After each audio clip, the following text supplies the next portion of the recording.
The following is a Hoop Ball presentation.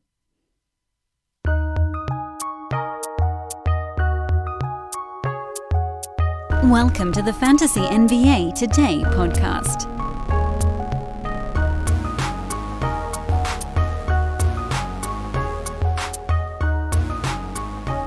Well, if every day wasn't weirder than the last.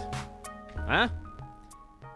Yeah, we're not going down that rabbit hole on today's podcast, but I think everybody that hears me say these few words of just saying each day weirder than the last knows exactly what's on my mind. I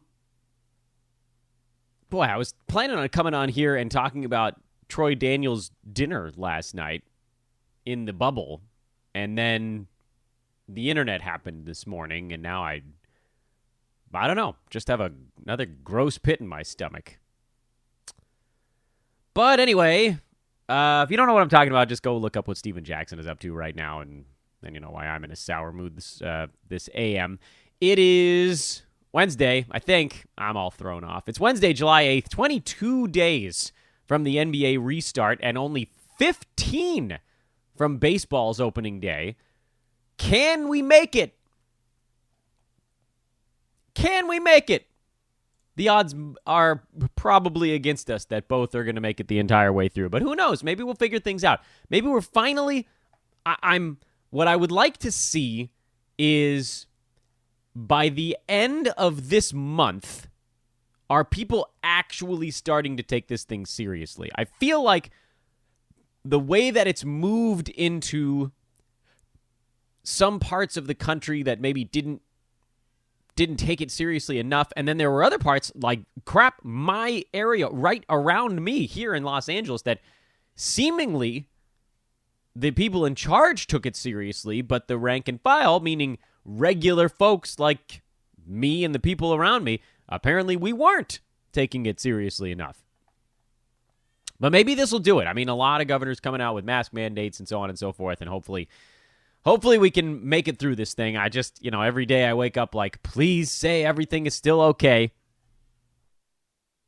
Florida's in a bad way, but hopefully they get them all into the bubble, and hopefully that'll take care of it. Golly, the positive test rate in Florida is not good right now.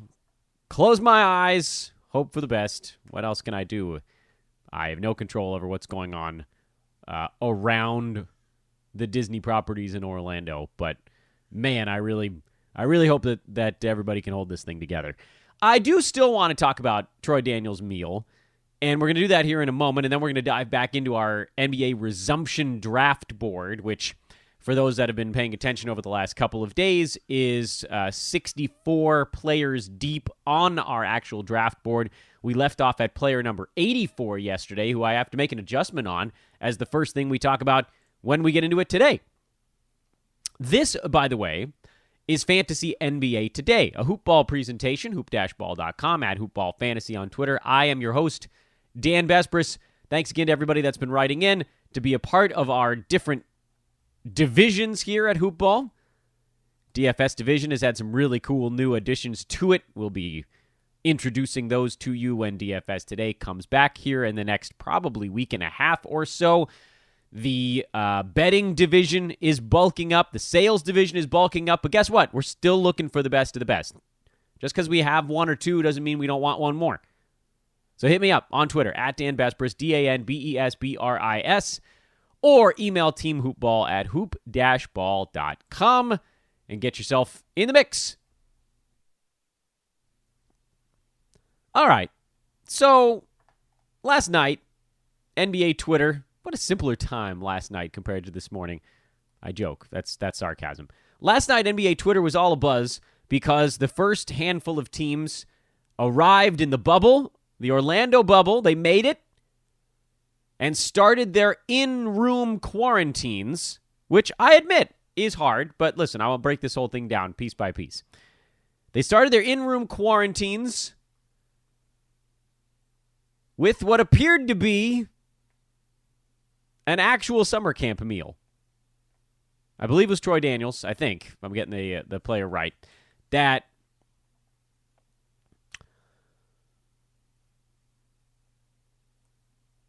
he posted a picture of his meal on Twitter or Instagram, and then the world went nuts about how horrible it was.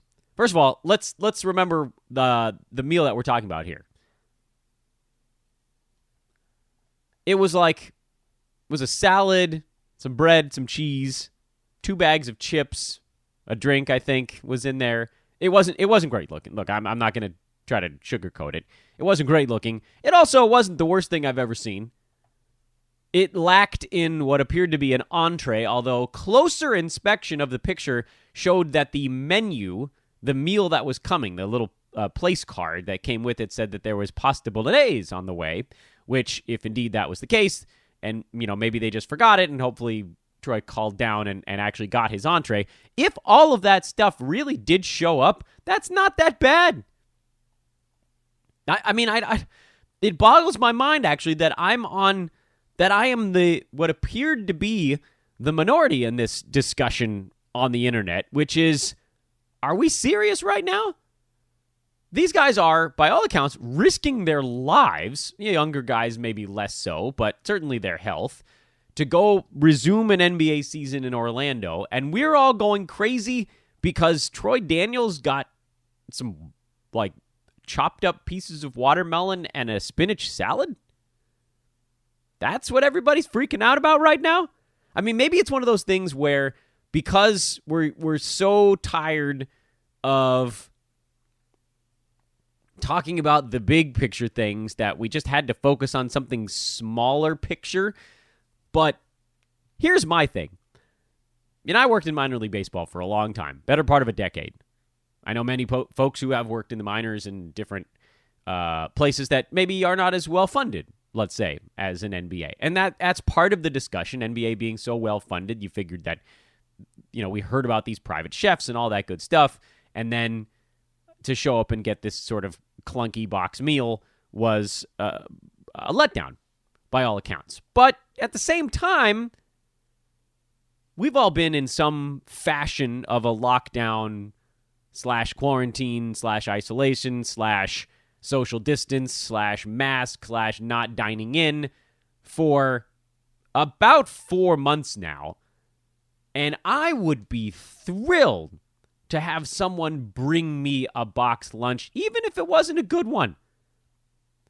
I will take a mediocre box lunch over having to create my own, again, figure out another thing I'm making for myself, even a bad one. They're posting pictures of a slab of chicken, again, pasta. It's not that bad. I posted on Twitter, and I'll say it on the podcast as well. When I worked in minor league baseball, my first season, actually, because the pay was so low and I was at a ballpark every day, I actually ate ballpark hot dogs for 2 consecutive weeks. I'm not talking about weekends off here. I'm talking about, because baseball plays every day. 2 consecutive weeks, I ate ballpark hot dogs for dinner. I ate 14 ballpark hot dogs in a week. I ate 28 in 14 days, basically. So about 30 ballpark hot dogs in 2 weeks. And I'm fine. I wouldn't do it again. But if I can do that, as weak and frail as I am, and be okay, these guys can have a kind of a sad boxed lunch. Buck up. Buck up. Someone's bringing you your food. The hard part about this is the quarantine part, I thought. Maybe I'm wrong. Also, it illuminated a few things, because I don't know that we knew this was happening. Which actually makes me feel better about the prospects of the bubble working. Because as we talked about it was either yesterday or the day before, I can't remember. We've all been in pandemic mode since March 11th, or 8-9 days later here in California, the lockdown started. I mean, we've been in pandemic mode for almost 120 days, and it all feels like one very long day. So me trying to remember which show we talked about a particular thing, there's just no hope. I have no hope. None. But either with some point within the last couple of days on this podcast, we talked about me and the general public, I believe, not really knowing the schedule build for the lead up to the season, right? Because these players need to be quarantined before they all play together, before they even practice together. And then they're all traveling to a place where they have to be 100% sure. Because, look, here's the thing. When the players went back to their home markets and quarantined and then got tested and then had team practices, they were actually still going to a home, to an apartment or a house or whatever it was. They weren't in a bubble in their home markets. Very important thing to remember. It was more like what baseball set up, where there was a little bit of an honor system there. Take the Lakers, for example. LeBron and AD, they were already probably in LA. They have houses out here. But I'm guessing some of the Lakers were, pockmarked across the country. And then at the beginning-ish, middle of June, they called them all back. I think it was like June 8th or something like that. Has it been that long? I don't know. Doesn't matter. So they all fly back to Los Angeles. They all get tested. They're negative before they get to go into the arena. Then they practice. But while they're in Los Angeles, no one's monitoring what they do outside of the practice. So did they get a hotel room for 3 weeks? Did they rent an apartment? Did they already have a place from the regular season they moved back into? Where was their food coming from? Did they go to the grocery store? Did they order in? Did they pick up something at a restaurant? This, I think, explains why 4 or 5 facilities had to get shut down during that 2-week stretch, is because players in markets were contracting COVID because they weren't in an isolated bubble. It was as if I was a member of the Lakers, because I live here or the Clippers. I live here in Los Angeles, and I went to a practice, and then afterwards I did whatever it is I do. And 15, 20, 30, 40 other people were doing the same thing. Team, staff, whatever. So that's probably why some of these teams had to shut down their practice facilities, because players were contracting it in these markets. So now those players have to stay back. The ones that tested negative during that last round of testing, they get to go into the bubble. But once inside the bubble, they have to quarantine again in case one of 2 things happened. This is important, by the way. I know we're talking a lot about disease stuff right now, but the NBA is getting real close, and they're trying to make this thing work. They could have had an exposure right before leaving for the bubble, meaning even if they got tested, it wouldn't show up yet. Let's say a player went to IHOP. I don't know why that's the first place that popped into my head. They went to an IHOP and they picked up a breakfast to go, and the person waiting in line right behind them had it, sneezed, coughed, whatever, had an exposure, got tested 2 hours later. It's not going to show up yet. Virus hasn't had time to replicate. Body hasn't had time to create antibodies, whatever it is they're testing for, whichever test folks are getting there. That's too quick. So then they travel, and if this person now went freely about in the bubble while they're developing the symptoms, they could go to everybody. So these players all arrive in the bubble. They have what I believe is a 48-hour in-hotel room quarantine. I'm guessing they'll probably be tested and then kind of let out into the wild, so to speak, meaning now they'll have run-of-the-hotel mill, where they have the video games and the pool tables and the pools and the private chefs and all that fun stuff. So there's a couple of days here at the front end and the teams are being staggered as they're rolling in, so there's nobody crossing paths, and they can disinfect buses and what have you. But we're right in the middle of that right now. Teams are showing up. I think there were 5 yesterday. They're probably bringing in 5 or 6 a day, if I had to guess, over between yesterday and probably the end of the week. And then by next week, you're probably going to see players just sort of roaming around their bubble. So let's hope that all of this works. There's going to be a lot of testing going on. We're coming down the chute. We did get some basketball news yesterday. Taurean Prince has COVID and will not be joining the Nets in their resumption. This was a disease out, not an opt-out. Technically, he's now been canceled effectively. So that's, I think we talked about that. Did we talk about that on yesterday's pod? Did that happen right afterwards? No, I think that happened right afterwards. So yeah, the Nets, who we already talked about yesterday as being unbelievably shorthanded, it got even crazier. Their chart is ridiculous. Kyrie Irving, DeAndre Jordan, Spencer Dinwiddie, Taurean Prince, Wilson Chandler, Nick Claxton. So they got Jared Allen, who's going to be around dunking on people.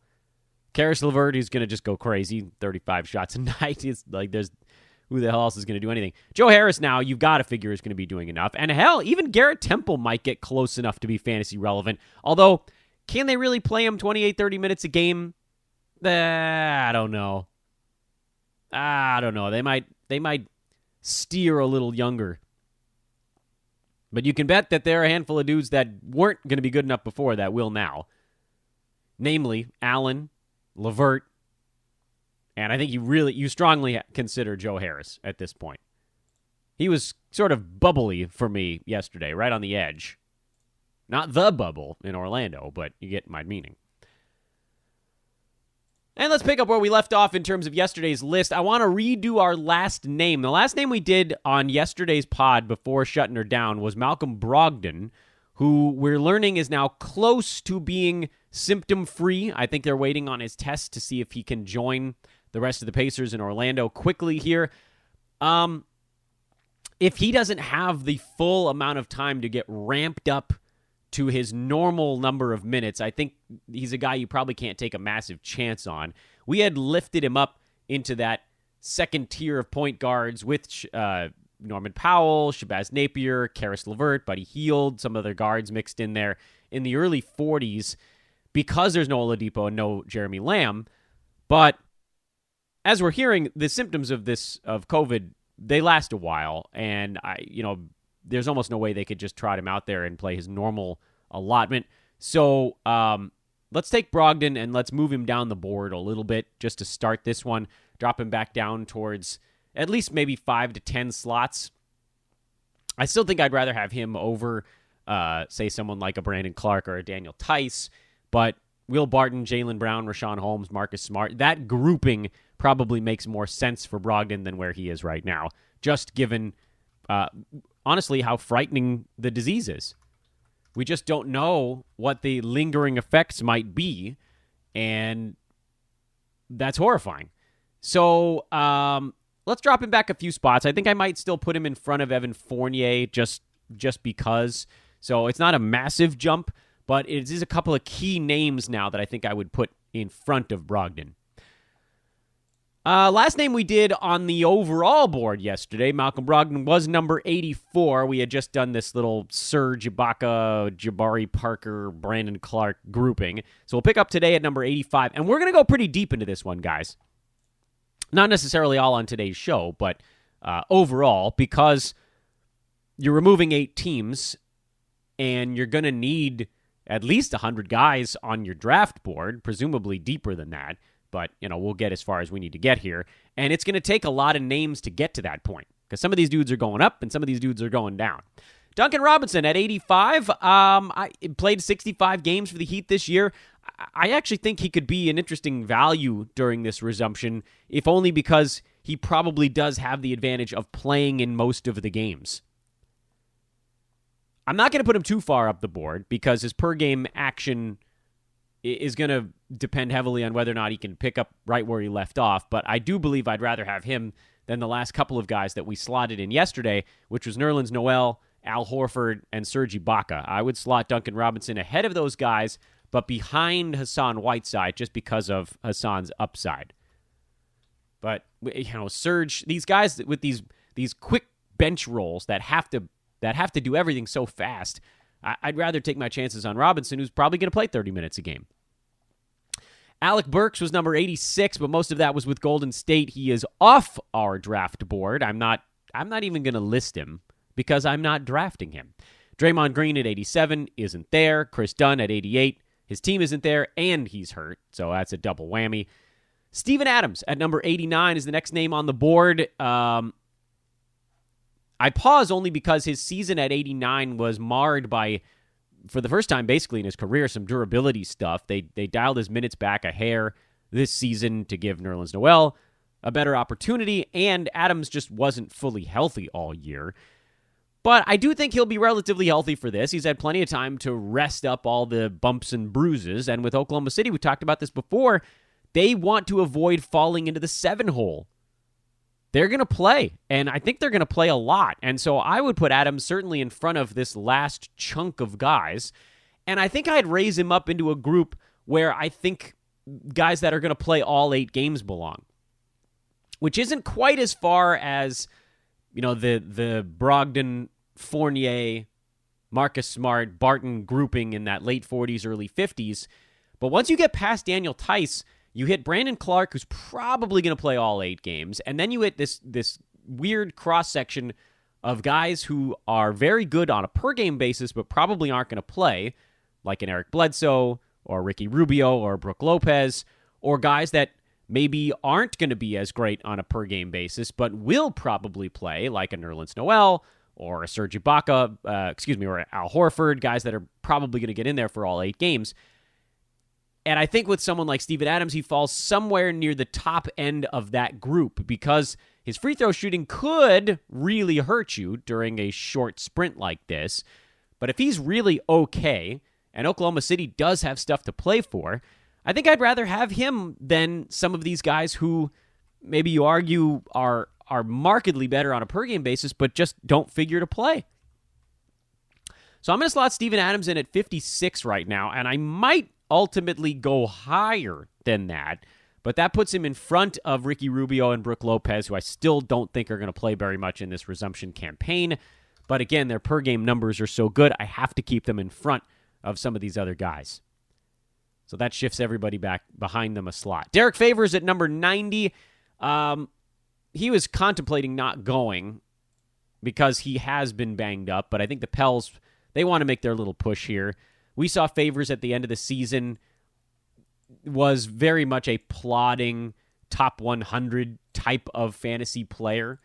Once Zion Williamson came around, they need him. Derrick Favors defensively is an enormous change for New Orleans. So I think he'll still play his 24, 25-ish minutes a ball game, but in that range, he was basically like, I think he was number 97 pretty much since Zion came back. Somewhere in that neck of the woods. He was right inside the top 100, which means he's still going to be useful, but not that useful. That said, I do think that because Horford is coming off the bench most likely and probably only playing about 25 minutes, I think Favors can do more with his 25. Serge Ibaka similarly might be stuck in that 22, 23, 24 range. Nerlens Noel, who we've talked about already, probably only playing 18 to 20 minutes, but he reliably does more in 20 minutes than Favors does in 24. So Derrick Favors is right there in that bottom chunk. I'm going to put him in front of Al Horford just for now. That one might flip. Serge Ibaka will almost definitely stay behind those other two guys, and that's where we'll plop those guys for now. Back to the big list. Back to the big board. Behind Derrick Favors during the regular season was Jeremy Lamb. He is out. Darren Fox was 92 during the regular season, but was roaring towards the end of the regular season. He finally was starting to look like himself. And I'm not talking about the last 2 months. I'm talking about the very, very end. He started to look pretty good. The last 3 weeks, he was averaging 23, 3, and 6 with a good field goal percent, which needs to be the case because he's not making many three-pointers. His free throw number was palatable over that stretch at 78%. Not good for a point guard, but also not dragging you down. He was number 58 in the NBA over that stretch, but if you held those numbers for an entire season, that would be hovering probably in the 45 range. And the question is, what kind of game does he bring when he comes back here? He certainly belongs in front of some of these guys on the list, but now we have to figure out how far up we go. So just pick landmarks and when we hit guys like this and decide if I'd rather have them than the guy on the list. So what about CJ McCollum at 37 on our remix? Would I rather have CJ or Darren Fox? I'd rather have CJ. I'd rather have CJ just for a consistency standpoint. But it's close. It's close. So if you look above that, it shouldn't really be an issue. Jamal Murray, Tobias Harris, Domantas Sabonis, JV, Donovan Mitchell. Yeah, all those guys I'd rather have over Darren Fox. But as you move down the list now, what about we go 5-6 picks behind McCollum? You're at Buddy Hield, Karis LeVert, Shabazz, Napier. Yeah, I think you're now getting into the De'Aaron Fox zone. What if you go 5-6 picks farther down the list? Marcus Smart, Will Barton, Jaylen Brown. Yeah, De'Aaron Fox needs to be ahead of those guys. So we know the rough area where he belongs, and now the question is, how does he slide in with some of these other guys? I think he's got to go in front of Napier and Norman Powell just because of name power and the fact that he's probably going to play 6 to 8 of these ball games. But I think he probably has to go behind Brandon Ingram, Rudy Gobert, Miles Turner, guys like that, where you know almost exactly what they're going to do. So we're going to put De'Aaron Fox right in front of Buddy Hield. How about that? We'll just cluster our Kings at 42 and then 43.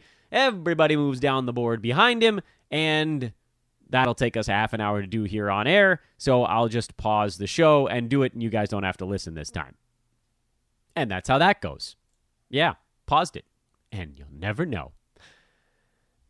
Back to the big board. We're having fun, aren't we? We're rolling along. This is good. This is how you do it for something weird like this. After De'Aaron Fox on the big board, Andrew Wiggins, not there. Marcus Morris with the Clippers, doesn't belong on any lists. Jarrett Allen, who was 95 during the regular season but is stepping into a colossal gig right now with nobody healthy on the Brooklyn Nets, and most notably, no DeAndre Jordan on the Brooklyn Nets. Need to know what Jarrett Allen is capable of? Look at the handful of games where he was playing in the 30-something minute range, and he was a beast. It was in mid-January. He went 31 minutes, 29, 31, 29, 40, 31. And over that stretch, he had 17 and 10, 5 and 10. That was a weird one. They got blown out. But he did have 4 blocks. 13 and 13 with a steal. 7 and 8 with a block. That was the Lakers. Tough matchup. 20 and 15 with a steal and 4 blocks. 5 and 5 with 2 blocks. 11 and 6 with 4 blocks. There's a lot to like about Jarrett Allen playing big minutes. He deserves to be way, way up the draft board. Way up the draft board. Before DeAndre Jordan became more of a thing this year, it was the Jarrett Allen show, basically through the middle of December. It was right around Christmas that DeAndre started to force his way into a few more minutes per ballgame. Jarrett Allen was the undisputed starting center on this team, and he was piling up top 50 numbers over that stretch, better at times. Tons of blocks, great field goal percent. It was wild. It was wild, man. This was like... All right, well, you get the picture. Point is, he does not belong down at 95, where we were just talking about him being found because of how bad he was between Christmas and when the season wrapped up, aside from basically a week in the middle of January. But he was super quiet outside of that, and that pulled him back towards the edge of the top 100. But this is a guy who is going to destroy those numbers, and it's going to force us to move a whole bunch of guys down our board again. But let's play the same game. Would you rather have Rudy Gobert or Jarrett Allen? Probably still Gobert. Miles Turner or Jarrett Allen? Probably you still go Miles Turner. Again, there's that safety element to it. What about when you get to the next group of a couple of big men, which is like Brandon Clark, Steven Adams, Rashawn Holmes, Brook Lopez?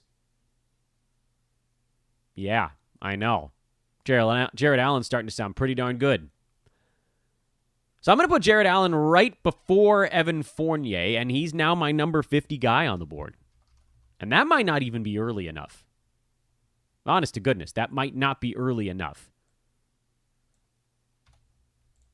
Well, that's where we'll put him for now before we do our tweaks, our late tweaks, after we finish up this first draft. Bojan Bogdanovic, next man on the big list, not there. Paul Millsap will be there, but in what role, we don't really know. Suffice to say, I think he'll probably play in 7 of the 8 games. You can probably go with just your normal assessment of him. He's also going to be as healthy as at any point this year prior to the first couple weeks of the season, where he was actually playing pretty damn well. Millsap was good the first month and change this year, And then he started playing dinged up. He missed a couple games here and there. He missed most of January. I don't think that he was ever quite the same after a lot of that stuff. But he was great in October and November. Are we going to get that?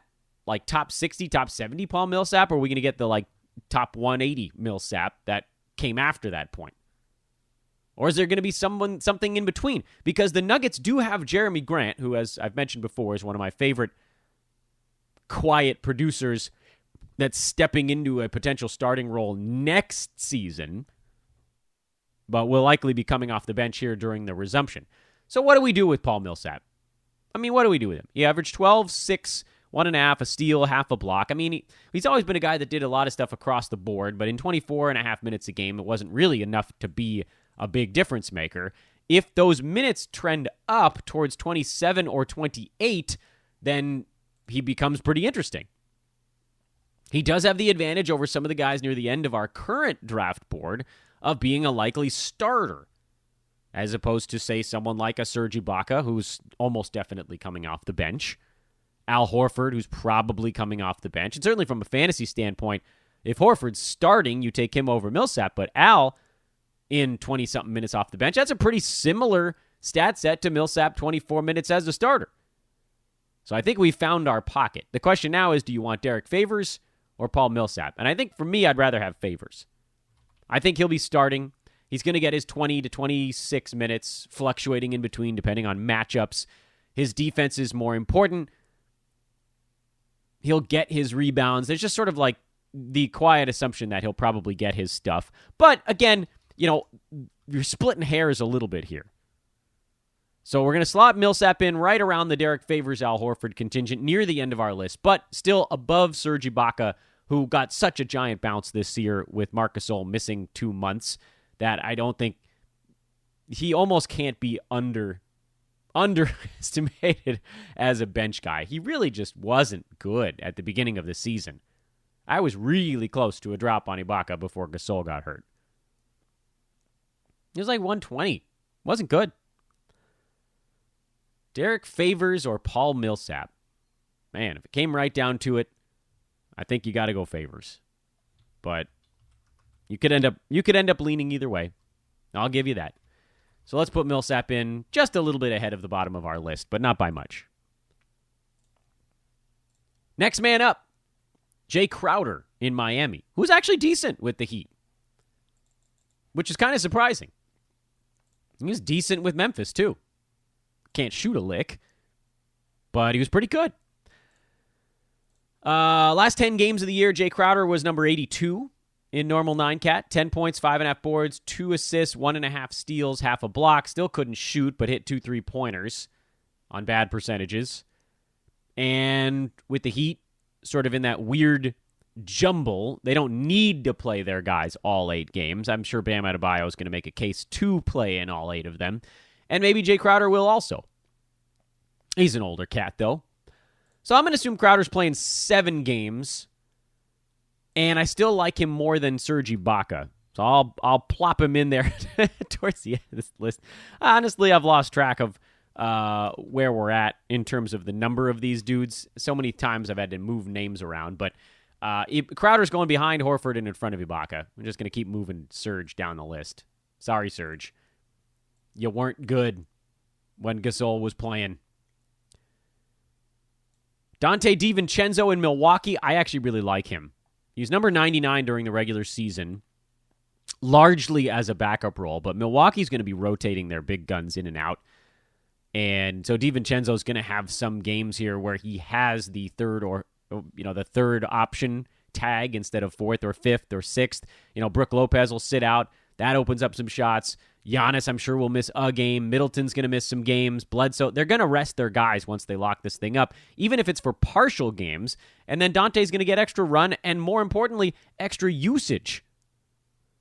And if he was 99 with the way things were built as is, and you take away 27% of the teams, 73 is basically where he would be if we just dropped him onto our list right now. I think he goes a little bit higher than that, but not by a ton. I'd still rather have a Duncan Robinson. I'd rather have Noel. I'd rather have Favors over DiVincenzo, who's going to be more of a guy where you kind of sit on him probably for the first 2 or 3 games of the resumption and then plug him in once Milwaukee starts rotating guys into the DNP bucket.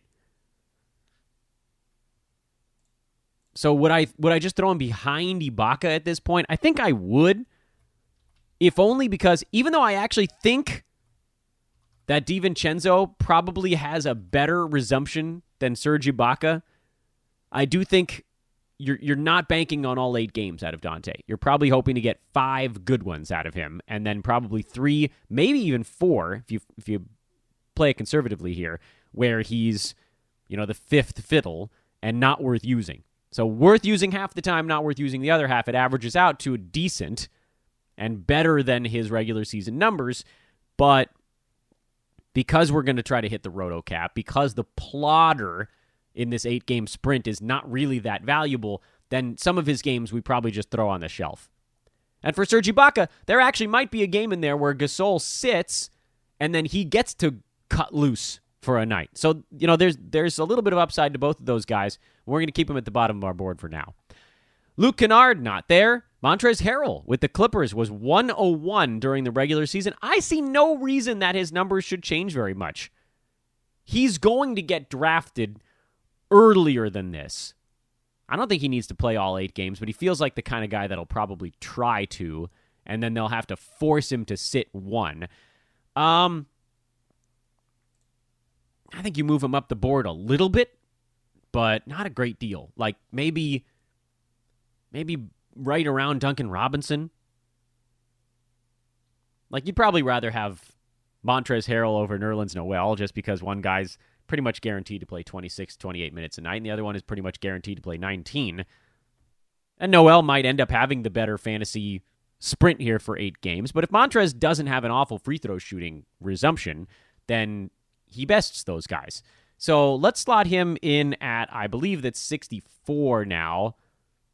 Crap, I've lost track. Doesn't matter. He's going right behind Whiteside and right in front of Duncan Robinson here, and everybody else shuffles down the board a little bit.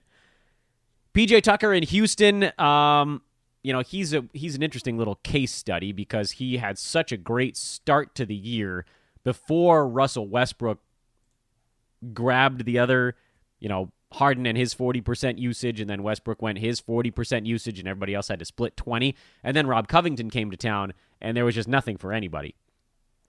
Over the last 24 games, which was basically when the Rockets went ultra small, Tucker was number 126. So he's probably a 120, 130 range regular season guy in the Rockets' current makeup, which again, you take about a little less than a third of the teams out. He moves towards about top 100 in the resumption era, but that's just not useful. Again, the plotter is not a viable guy right now. Honest to goodness, I'd rather have JaVale McGee because at least there's going to be some AD rest games where you can plug JaVale in and let him go nuts for a game or 2. PJ Tucker, I wouldn't feel confident playing him in any of these games because what if he just trots out a 4-rebound, 1-steal performance? That's not useful. That's not useful. And then on the other side, the guy right behind him on the big board was Terence Ross, who was actually on the way up at the time that everything shut down. Last 10 games of the regular season, Terence Ross was inside the top 20. Last 20 games, he was inside the top 75. Obviously, that number being yanked upward by how good he was for those last 3-ish weeks. 22 points per game, 4.5 3-pointers. He's not getting that high. But look, here's the thing. Markelle Fultz is staying behind. Probably will join Orlando at some point. It's a non-COVID issue. They have someone out with COVID right now. We don't know who it is. And Orlando, I think, wants to play. They want to make sure they stay in front or get in front of Brooklyn for that 7 spot, get to deal with the Raptors instead of the Bucks. T. Ross looked like he was settling in. I think that his surge did have something to do with Aaron Gordon becoming more of a pass-first power forward because Ross got to take more shots. Terence Ross on the season took 12.3 shots per game. Over the final 20 games, he took 14.5. And over the last 10 games, he took 15.5. Didn't I hear something about DJ Augustine being out? I might be wrong about that. Don't quote me on that one. Even if he doesn't get up to the 15.5 shots a game, which feels like a pretty high number, being higher than 12.3 does feel doable. Maybe he doesn't get all the way to 14.5. But again, he was trending up as a top 75 type guy in this sort of new look, high octane Magic offense. And it's a reason why I think most of the players in the Magic are going to be undervalued going into this resumption and then probably also going into next year, depending on if this is the offense they continue to run. So I'm putting Terence Ross a couple slots up the board. He moves in there near that same grouping where Montrez and Duncan Robinson were, as guys that should play most of the games but don't have monster upside. And I might even be inclined to go a tiny bit higher. But because Montrez is such a wild card with that free throw shooting, I don't know that I can go too much above him. Again, we're gonna move some of these bodies around, but I'm gonna put Terence Ross in right behind Harrell and right in front of Duncan Robinson. It's one of the best stretches he's had in a long, long time. He was doing it for, again, like 20 games here. And I think a lot of it is the Magic going to that newer offense. Waxed poetically about it for so long last week, how the last 15 games, they scored 100 points, and their opponent scored 100 points in 14 of them. And the only one they didn't was when the Magic got held to whatever it was, like 93 by the Bucks. Got smoked in one game. They played a different basketball game the last month and change. And the only people that noticed it were folks that were watching the Magic every single day, because who the hell watches the Magic every single day? Yeah, you answered that question for me. So Terence Ross slots in as a pretty good number there. Lauri Markkanen was the next man on the list at 104. He's not there. Daniel House was at 105. We've already talked about how the Rockets at this point became a very difficult team to drop guys into. House was arguably the closest non-key player to have value for some short stretches. But look, ultimately, this is a three-man team. Harden, Westbrook, and Covington. And nobody else is going to get enough usage to do it consistently. And so in an 8-game sprint, you can't count on the plotter having enough good stuff to block off the bad. So we'll put House in front of PJ Tucker. I don't even know why at this point. They're one and the same from a fantasy standpoint, and they'll just go at the end of our list for now. They'll just go at the end of our list. By the way, if you're saying, hey, aren't you at a point now where you'd probably rather have DeMar DeRozan than some of these guys? The answer is yeah. Yeah, even though I only think he's going to play 2 games in the resumption, I'd still rather have 2 games of DeMar DeRozan than 8 in this instance of PJ Tucker because of the games cap element. Because it's roto, because it's points. You want the guys that can rack it up quick. So we can go ahead and drop him into the mix. He's going to get drafted before this point. But, yeah, I mean, we can drop... We'll put DeMar in at 71. He'll be ahead of a couple of these guys. Just to get him off our wait list, and because it's ridiculous that he's still there. Also of note is JaVale McGee. He's another guy I'd rather have than the last couple names on this list. I would put him behind DiVincenzo. I think the fact that he's going to be useful even in the games, if you had to play him, when the Bucks were healthy, he would still put up okay numbers, where McGee most likely won't. But JaVale has this big upside for when AD sits down. So I'd rather have him over House and PJ Tucker also. What about Dwight Howard? No, too scary. The free throw stuff is too frightening. So our list is coming along now, wouldn't you say? Not too many more. About time to wrap this thing up. We will do... we're at 105. Boy, we could almost put a pin in this thing right now. Yeah, you know what? That's what we're going to do. Put a pin in it right here. We're at 105 on the original board, and that has translated to far fewer than that on ours. What are we at here? 78. 78! We have wiped out 27. Wow, how about that? We wiped out 27 names. We have Jonathan Isaac on our wait list. and we're at 78 on our resumption board right now. But of course, you've seen it already. As we work our way through these names, there are going to be other guys that slot in front of the guys on our list right now. For instance, the next couple names on the big board are Thomas Bryant and Marc Gasol, and they're definitely not going at the bottom of the board here. They'll be above that. No question. Dennis Schroeder at 113. He'll definitely be above some of these names on our big board. How far above? You'll have to wait and find out. Folks, this podcast, this show is brought to you by our buddies over at manscaped.com. Found out yesterday that one of the codes, we have two of them as you may recall, was not working properly. That has been fixed now. So those of you that used the code Brewski got your 20% off. Those that were using the code HoopBall20, you might have been met with an error message. And if that was the case, let me know. That code should be operational now after talking to our buddies over at manscaped.com. And I really need your help. I really need your help, guys. I need your help. I need your help. So check them out, manscaped.com. The Lawnmower 3.0 is their newest device. It's awesome. They've got great things there as well. They have, as we mentioned in yesterday's show, deodorants and lotions and boxers and socks and all sorts of cool stuff. Check it out, manscaped.com. Use either of our coupon codes, either HoopBall20 or the word Brewski for Aaron Brewski, Bruski, and get your 20% off. Again, this is an enormous deal for us for so many reasons.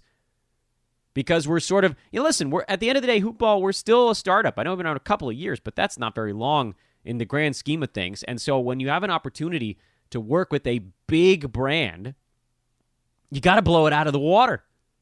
And we need you guys for that.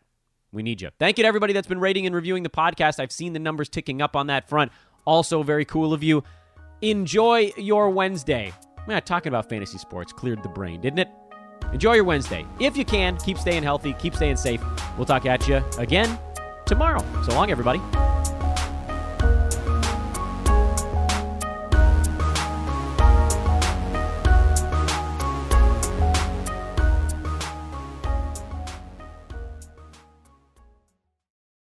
This has been a Hoop Ball presentation.